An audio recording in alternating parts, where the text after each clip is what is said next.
आवश्यकता केवल भरोसे की है मेरी माँ, भरोसे की। ये आसमान भरोसे पर ही टिका है। इधर देखो मैया,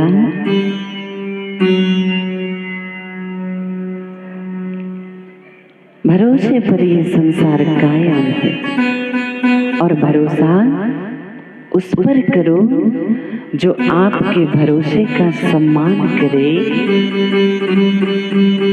आपके भरोसे पर कायम रहे। और ऐसा तो इस संसार में कोई नहीं, वो एक ही हो सकता है। केवल और केवल ये मोर मुकुटवंशी वाले हैं जिन पर आप भरोसा करके कभी पछताओगे नहीं मेरी माँ। और दूसरी अगर मैं बात करूं एक तरफ, तो संसार पर भरोसा करोगी एक ना एक दिन पछताओगी, भरोसा मानो। लेकिन इनकी शरण में बैठने से आती है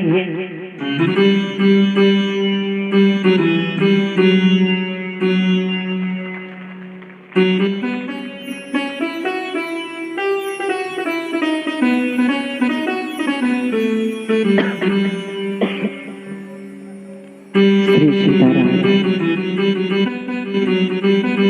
तो महाराज भरोसा आज के समय में भरोसा बहुत बड़ी बात है। किस पर करना है ये जान पाना बहुत बड़ी बात है। कोई बंद हो गया, भरोसा करना सीखो। आग लगी आकाश में, झड़ झड़ गिरे अंगार, और संत ना होते जगत में तो चल मरता संसार।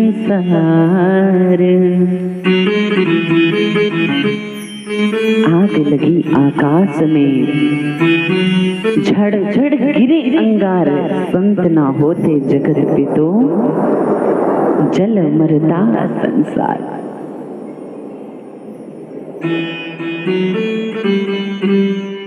इसीलिए सदैव जब संसार से आपका मन कभी बेचैन हो जाए, परेशान हो जाए, घबरा जाए, ये संसार बड़ा दुखदाई है महाराज, तो कहाँ जाना चाहिए? किसी ने हमसे एक बार एक प्रश्न किया, महाराज जी आप हमेशा कहते हो कि भगवान सब जगह है। हाँ, हम नहीं कहते भैया, ऐसा हमारे महात्मा लोग पहले लिख कर रख गए हैं। हरि व्यापक सर्वत्र समाना, बहुत पहले बता कर गए कि भगवान तो सर्वत्र व्याप्त है समान रूप से।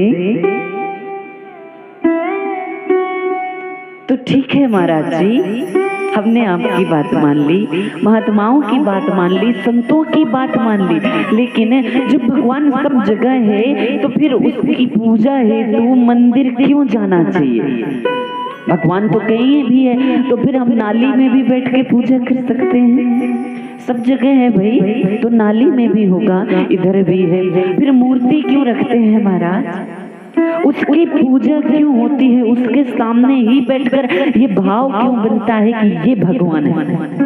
फिर तो इसमें भी भगवान, इसमें भी भगवान, ऊपर नीचे दाएं बाएं सब जगह भगवान।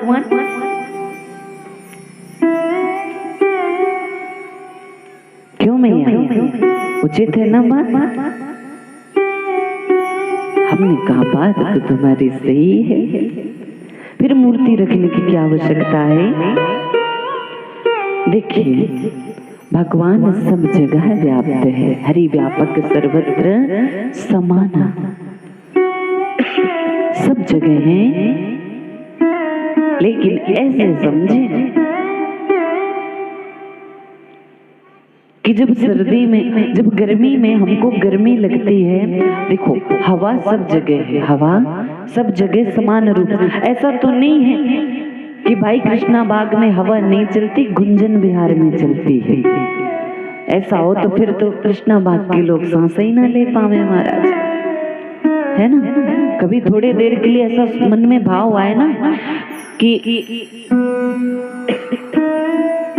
आज थोड़े देर सांस नहीं लेते, हवा नहीं लेते, थोड़े देर रुक कर देखना, हवा सब जगह है।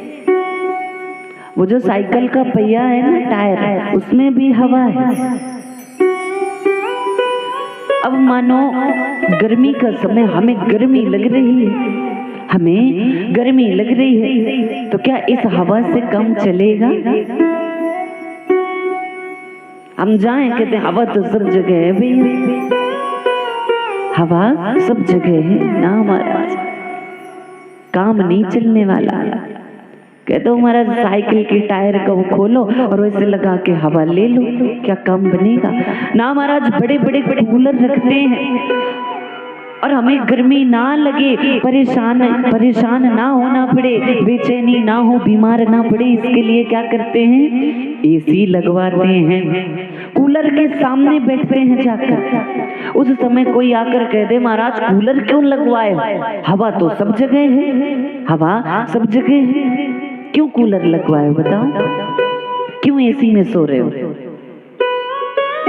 तो महाराज कहते हैं हवा तो सब जगह है, लेकिन मन जो चाहता है, मन को जो चाहिए, तन को जो चाहिए, मन संतुष्ट नहीं हो पा रहा है इस सब जगह की हवा से,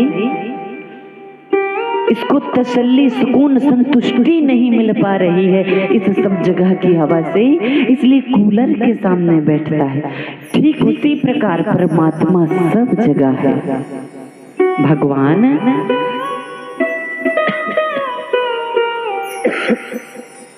सब जगह है, लेकिन इस सब जगह जो परमात्मा है, सब जगह रहने के बाद भी मन की शांति के लिए हम और आप मंदिर जाकर इसके सामने बैठते हैं। जब इसके रूप को देखते हैं तो पता चलता है भगवान ऐसे, इसलिए हमें इसके रूप का दर्शन करना चाहिए। जब हम मंदिर में प्रवेश करते हैं ना, मंदिर में प्रवेश करते हैं तो आपने देखा होगा सबसे पहले मंदिर की जो चौखट होती है, पैर रखने से पहले उसको प्रणाम करते हैं, फिर अंदर जाते हैं। कभी मन में भाव आया ऐसा क्यों प्रणाम करते हैं? क्योंकि मंदिर भगवान का विग्रह है, भगवान का स्वरूप माना जाता है, जिसमें जो मंदिर की सुरही होती है भगवान की शिखा मानी जाती है, और मंदिर की जो सीढ़ी है ना उसे भगवान के चरण माने जाते हैं। इसलिए गोविंद हम आप में प्रवेश करने जा रहे हैं, कृपा करके तन मन में हम आपको भी बसा लें। आज हम आपके अंदर प्रवेश कर रहे हैं, पर कृपा कर दे कि आप हमारे अंदर प्रवेश कर जाएं। इसलिए मंदिर की चौखट को प्रणाम करके अंदर जाते हैं। ये वही कूलर है, जैसे हवा सब जगह है, भगवान सब जगह है, लेकिन आनंद लेना है तो कूलर के सामने बैठना पड़ता है। उसी प्रकार भगवान सब जगह है, लेकिन आनंद लेना है तो इसकी प्रतिबिंब के सामने बैठना पड़ेगा, मंदिर में बैठना पड़ेगा। बोलिए मोर मुकुट बंसी वारी की जय हो। तो महाराज आज जान गई ना मैया कि क्यों मंदिर में जाते हैं हम और आप। ऐसे प्रश्न हमें आपको महात्माओं से करने चाहिए। ऐसे प्रश्न करने से हमारा आपका तो कल्याण होता ही है, अपितु हमारी कुटुंबियों का भी कल्याण हो जाता है। प्रहलाद जी महाराज के पिता को सदगति की प्राप्ति हुई। अच्छा, प्रहलाद जी से भगवान नरसिंह ने कहा बेटा मांग ले, क्या मांगना चाहता है? बोले सरकार, जिसका आपने अभी अभी वध किया है ना, वो कैसा भी था, मेरा पिता था और मैं उसी से जन्मा हूं, इसलिए मेरे पिता को अपने चरणों में स्थान दीजिए।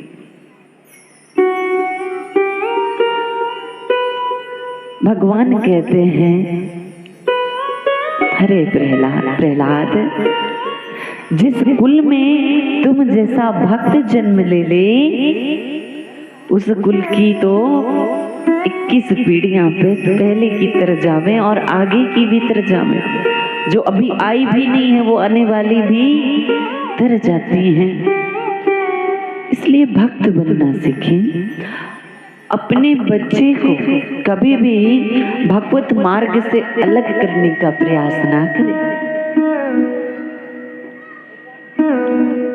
अगर कभी बेटा कहता है ना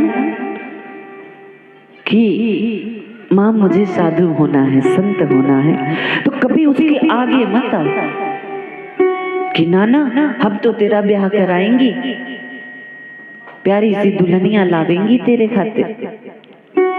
ना मेरी माँ, जिस क्षण आपका बेटा कह दे माँ मैं साधु होना चाहता हूँ, उस क्षण आपको भगवान के सामने जाकर हाथ जोड़कर धन्यवाद करना चाहिए। गोविंद, आज आपने मेरी कोख को तार दिया, तूने आज मेरी कोख को कृतार्थ कर दिया। ऐसे बेटे को मैंने जन्म दिया जो भगवत मार्ग पर चलना चाहता है। बेटा शराबी बन जाए, कबाड़ी बन जाए, जुआरी बन जाए तो माताओं को कोई परेशानी नहीं, साधु ना बनने पाए। हम कहते हैं दोष ही क्या है, साधु में दोष ही क्या है? साधु का जीवन साक्षात त्याग की मूर्ति है। अरे जब तक वो साधु नहीं है तब तक आप अकेली उसकी माँ हो, और जिस क्षण वो विरक्त हो जाता है, वैराग्य को धारण करता है ना, फिर उसकी एक माँ नहीं अपितु आप जैसी चराचर जगत की माताएं उसकी माँ बन जाती हैं। कितनी माताएं होगी, कल्पना करो। चराचर जगत ही उसका कुटुंब है। उस माँ की कोख धन्य है जिसकी गर्भ से कोई संत जन्म ले लेता है, धन्य है ऐसी माँ। हम कहते हैं आपका इकलौता बेटा भी हो और भगवत मार्ग में बढ़ रहा है तो बढ़ने दो, कभी आगे मत आओ। सरकारी नौकरी करवा कर उससे क्या करोगे, क्या प्राप्त कर सकते हो? केवल ये कागज का एक टुकड़ा ही प्राप्त कर सकते हो सरकारी नौकरी से। पर इसकी नौकरी जब वो करेगा ना, तो ये कागज का टुकड़ा बहुत छोटी चीज है। ना जाने आपकी कितनी पीढ़ियों का तरण तारण कर देगा वह संत। तो कौन है जो इस संपत्ति को नहीं चाहता?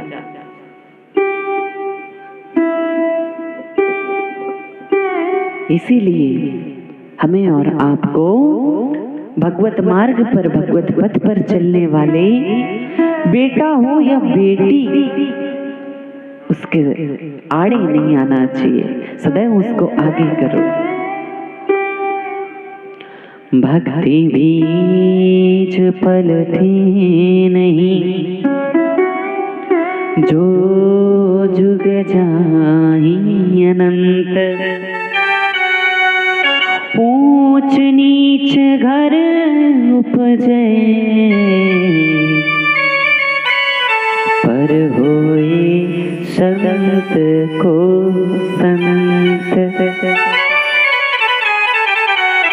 अगर आपका बेटा अपने प्रारब्ध में लिखवा कर आया है कि वह संत होगा, लाख प्रयास करो नहीं मानेगा, साधु बन के दिखाएगा। और सिर्फ स्वरूप से नहीं, स्वभाव से साधु बनना बड़ी बात हो गई महाराज। इसलिए भगवत पथ पर चलना सीखिए, स्वयं भी चले और अपने बच्चों को भी चलाइए। कल की कथा में हमने और आपने श्रवण किया किस प्रकार से भगवान ने श्री गोवर्धन महाराज का पूजन कराया। और जब गोवर्धन महाराज का पूजन कराया बात की सूचना इंद्र को मिली। इंद्र को बड़ा क्रोध आया। इंद्र को बड़ा क्रोध आया महाराज। जिस पूजन पर आज तक मेरा अधिकार था, एक पर्वत को दिला दिया इस गांव के ग्वाले ने, और क्रोध ने आकर भगवान को अपशब्द कहने लगा। वाचालं वालिसं स्तब्ध मज्ञान पंडित मानिनम् कृष्णं मर्त्यमुपाश्रित्य गोपा में चखुर प्रियम्। भगवान को बड़ी खरी खोटी सुनाई महाराज।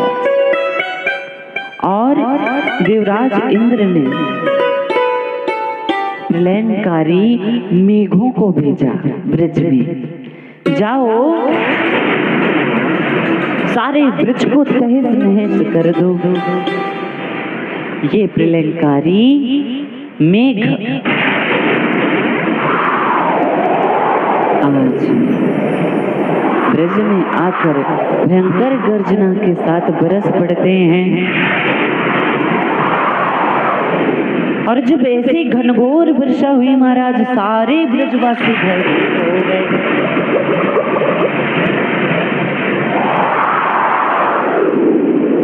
और भय के मारे कहाँ पहुंचे? गोविंद के पास। बस करो भैया, कहीं हमारी माताएं ना भयभीत हो जावे। बोली मोर मुकुट बंसी वारी की जय हो। भगवान की शरण में आए, चरणों को पकड़ लिया। सारे गोप ग्वाल कहने लगे, कृष्ण कृष्ण महाभाग कन्नाथम गोकुलम प्रभो त्रातु महर्षि देवान कुपिताद भक्तवत्सल। सरकार, हे गोविंद रक्षा करो। आपके कहने पर कन्हैया, तुम्हारे कहने पर उस 7 कोस के पर्वत की हमने पूजा की और देखा, हम जानते थे इंद्र कुपित हो जाएंगे और इसका दंड हम सबको भुगतना पड़ेगा। अब तुमने पूजा करवाई है, इसलिए तुम ही रक्षा करो, तुम ही रक्षा करो। चरणों को पकड़ लिया। गिरिराज धरण प्रभु तुम्हारी शरण। गिरिराज धरण प्रभु तुम्हारी शरण। गिरिराज धरण प्रभु तुम्हारी शरण। गिरिराज धरण प्रभु तुम्हारी शरण। प्रभु तुम्हारी शरण, हरि तुम्हारी शरण। प्रभु तुम्हारी शरण, हरि तुम्हारी शरण। प्रभु तुम्हारी शरण, हरि तुम्हारी शरण। प्रभु तुम्हारी शरण, हरि तुम्हारी शरण। गिरिराज धरण प्रभु तुम्हारी शरण। गिरिराज धरण प्रभु तुम्हारी शरण। गिरिराज धरण प्रभु तुम्हारी शरण।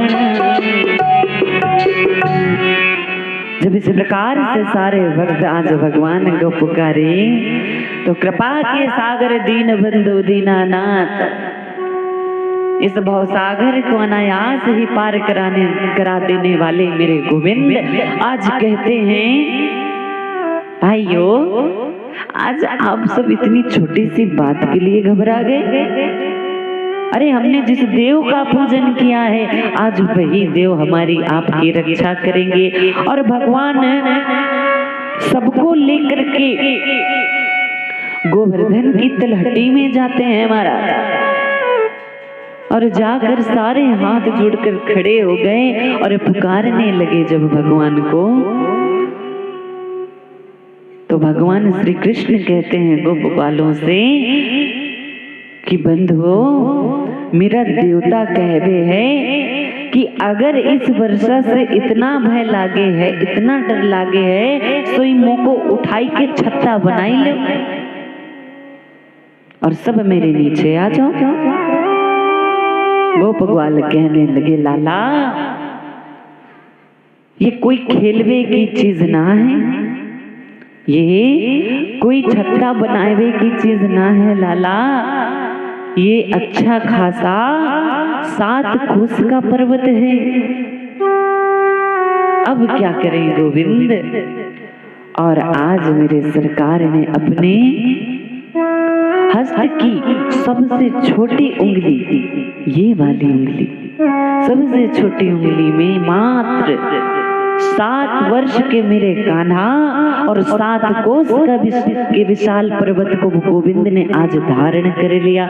बोलिए गिरिराज धरण भगवान की जय। सब इसके नीचे आ गए महाराज, और सारे गोप ग्वालों ने अपनी अपनी लाठियां निकाली और लगा करके खड़े हो गए, मानो हमने उठा रखियो है, हमने उठा रखियो है।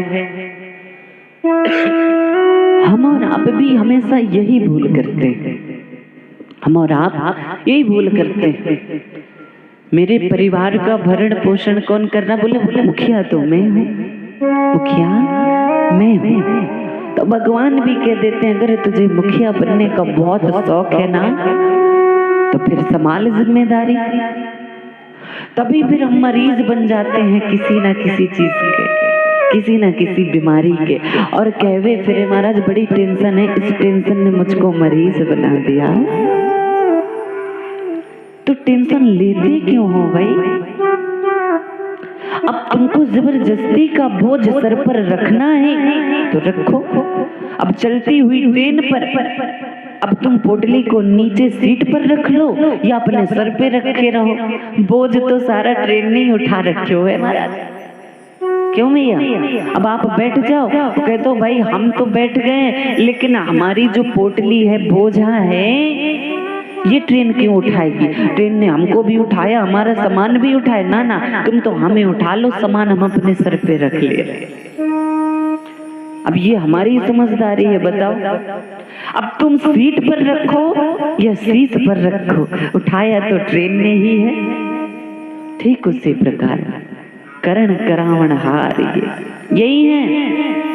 लेकिन हमको अच्छा लगता है अपने सर पर बोझ रखना, सोई किसी ना किसी चीज के पेशेंट बनते हैं, किसी ना किसी बीमारी के शिकार हो जाते हैं। अरे मौज से जीना सीखो, मुस्कुराना सीखो। कितनी भी तकलीफें हैं, परेशानी है, समस्याएं हैं, मुस्कुराते रहो, हंसते रहो।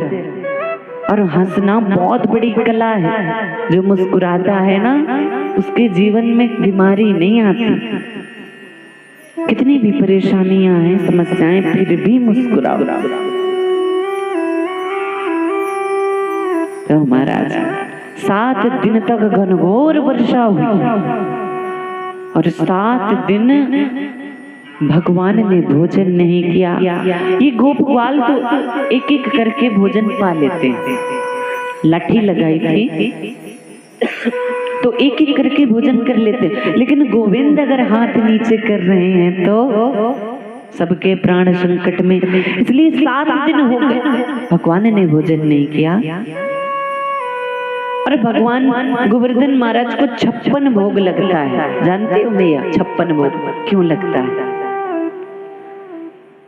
क्योंकि माता यशोदा लाला को दिन में 8 बार भोजन कराती है। कितनी बार बोलो भाई?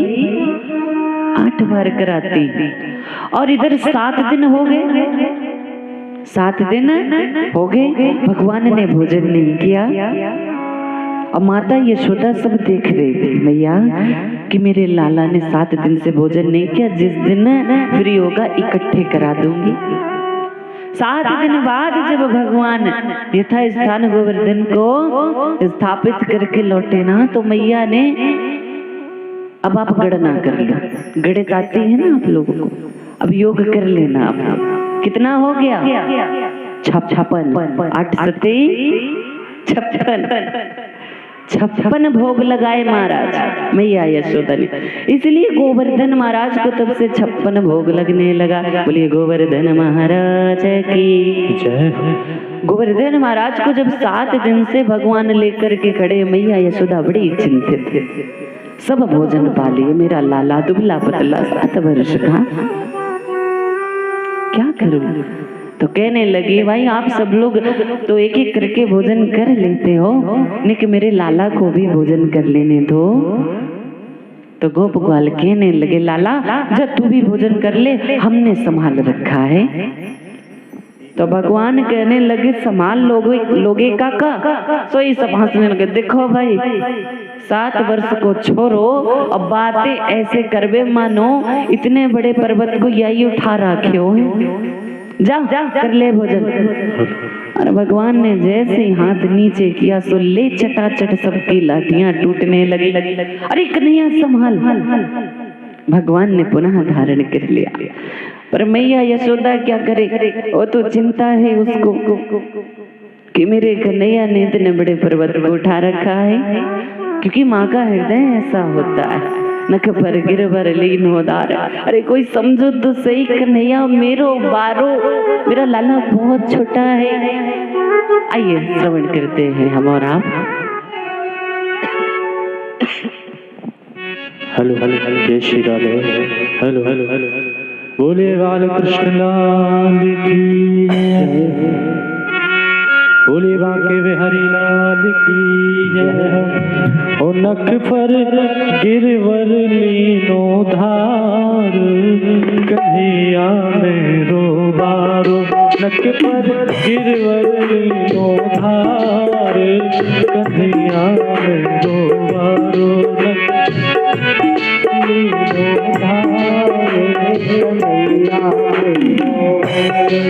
या कन्हैया मेरो वारो, नंद लाला मेरो वारो। कन्हैया मेरो वारो, लाला मेरो वारो। कन्हैया मेरो वारो, नंद लाला मेरो वारो।